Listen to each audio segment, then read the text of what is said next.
Alright everybody, I finally did some successful work for a change. For the last few of these little videos, I've been getting help from Ed Morbis.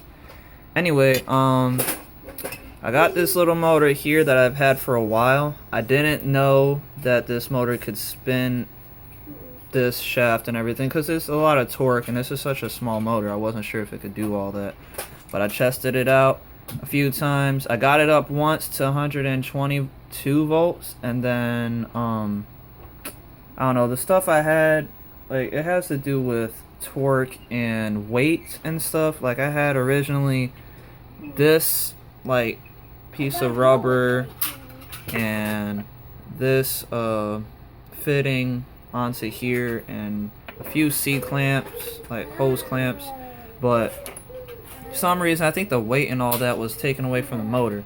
So I went lighter and went to I bought all this at Lowe's. I have a fitting. These are like hose fittings, so you just put it into hoses or whatever, just like this one. It slides right onto the shaft. I had to bend the front part of it a little bit with some player pliers just to make sure that goes on there nice and good. And then this part right here I made myself. It's a little off. You can see like right here that it's, I bought this at Lowe's too. It's a long aluminum piping, but it has no holes in it. I had it cut off a piece and drill a hole all the way straight through to kind of make like this type of just like this rubber hose, but it's not a hose, it's actually one straight piece of pipe. So I made the hole a little smaller, so I used a hammer to tap the fitting into the hole on both ends, then put the fitting on both of these rods. And I took that little plastic piece off of my magnet because it was too big, so I just need the shaft, because the shaft is basically the same part as these two. I could have just went with one shaft and had just put these two together. That would have even been better now that I think about it. But the thing about that is I wasn't sure. I'm not too sure. But I put, like I said, I made sure it's real nice and tight. Works great. I brought the voltage all the way up to 120 volts, and it was staying up there. I just got to get this mounted, like this piece of wood mounted to the wood itself. I'm going to show you guys real quick. This is set at, over here I have my voltage meter set at AC voltage. I'm going to go ahead and turn this on. See, just right there it jumped up to 36, 37 volts, and it didn't have any problem starting up at all. Like, none of the torque was slowing it down or nothing. Okay, come hold this. But none of the torque was slowing down, and I haven't even sped it up yet, and it's already at 100. It's already at 42 volts. Yeah, come over here. But I'm about to speed it up some more. I'm just gonna get somebody to hold the camera real quick. As you can see, it is spinning very rapidly. I will put a reflective tape on here, so that way you guys can see the RPM ratings. I'm bringing it up.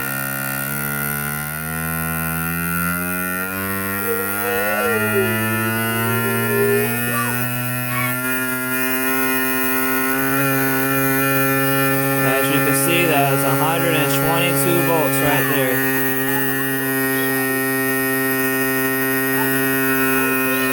Like I said, as long as I get it mounted, it won't move as much. It's, it's going around 120 to 120 or so, around there. I'm gonna get some real nice grease to put in here. That lithium grease is okay. The lithium grease that I showed you, that spray can. Real quick, it's hard to see. That white lithium grease, it's okay for right now, but I'd rather have some nice thick grease that actually has some like thick texture to it, so it's nice and like, basically, so that way it's nice and smooth for the transitions. I don't want to burn my plastic or anything like that in there.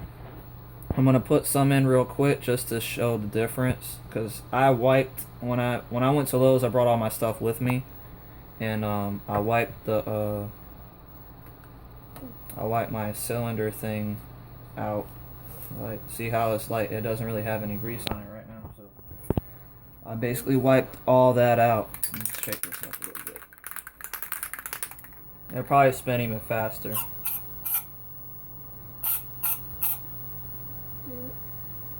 Okay. Get this rag real quick so that way I won't have any leakage anywhere. It's gonna leak as soon as I push this in here.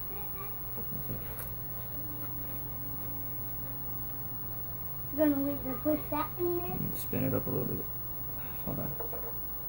And I went ahead and made some of my own leads. I was having problem with these regular testing leads right here.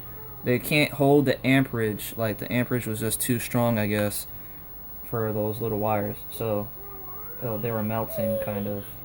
But I got these testing leads instead. I made them myself. I went to Harbor Freight's, got me a packet of electrical clip assortment. Went ahead and got some of this 50-foot stereo speaker wire from Walmart a while back, and I'm just using that for this wire right here. And I went ahead and just attached those right onto the back of the motor, so I don't have to worry about these thin wires either. Anyway, I'm gonna speed it up a little bit.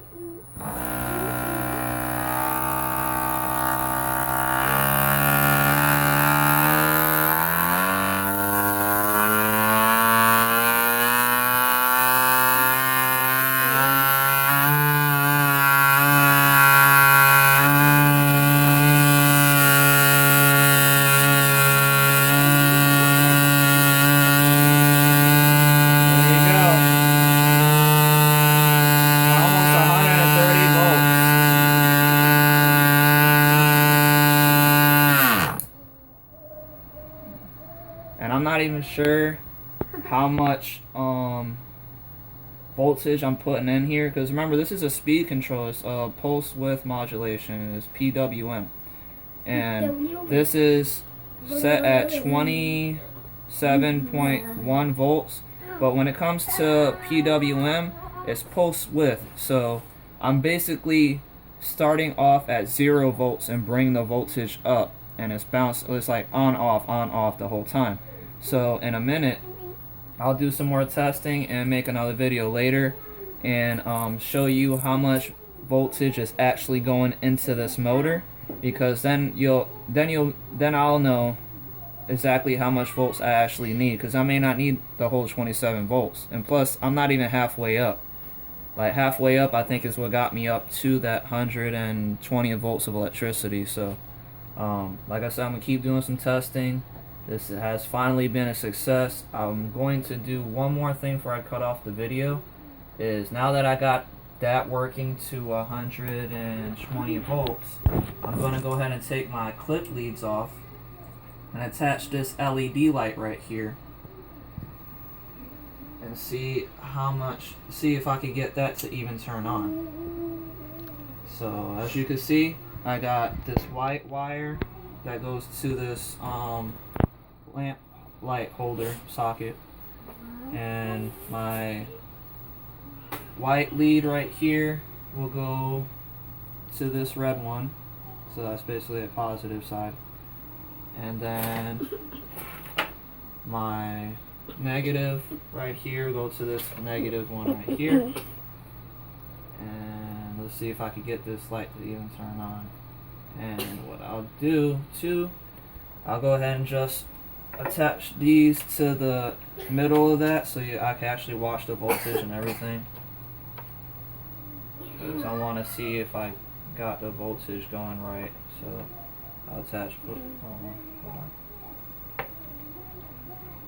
As you can see, I got the positive from the generator to positive on my multimeter and positive on the light bulb,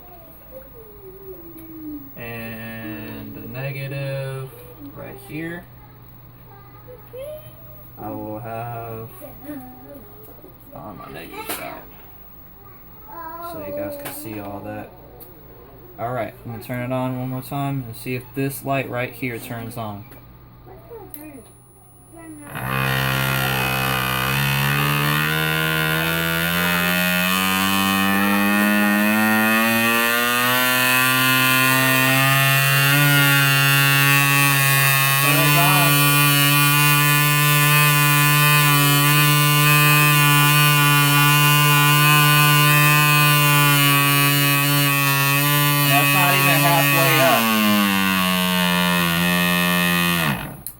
That wasn't even halfway up on my PWM, so on my motor controller anyway. So that's actually very, very good. And the light actually came on. So appreciate everybody. Thank you, Ed Morbis. You helped me out a lot. I got another motor coming in and another one of these. I got a good idea that I'm going to come up with soon that has to do with magnets. And the crazy stuff is, you see this motor is running at its highest, and I didn't even add my magnets yet. Let's see what it does if I add my magnets to it. One magnet on that side, another 4 on the other side. And let's just see how well this does. Now that's just 4 neodymium magnets. I think they're N52. Because that's pretty much the ones I try to stay with, because I like the strongest magnets I could possibly get. And obviously, if you're going to get something, you might as well get the strongest or the best of whatever it is. Or else why spend your money, right?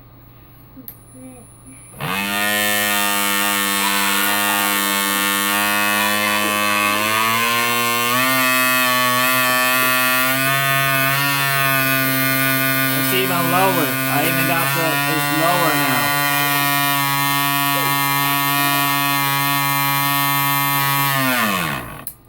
I actually had the motor lower, set lower, and it got up to the 120 volts. So that they're right about the whole magnet thing. It does help with the speed of the motor.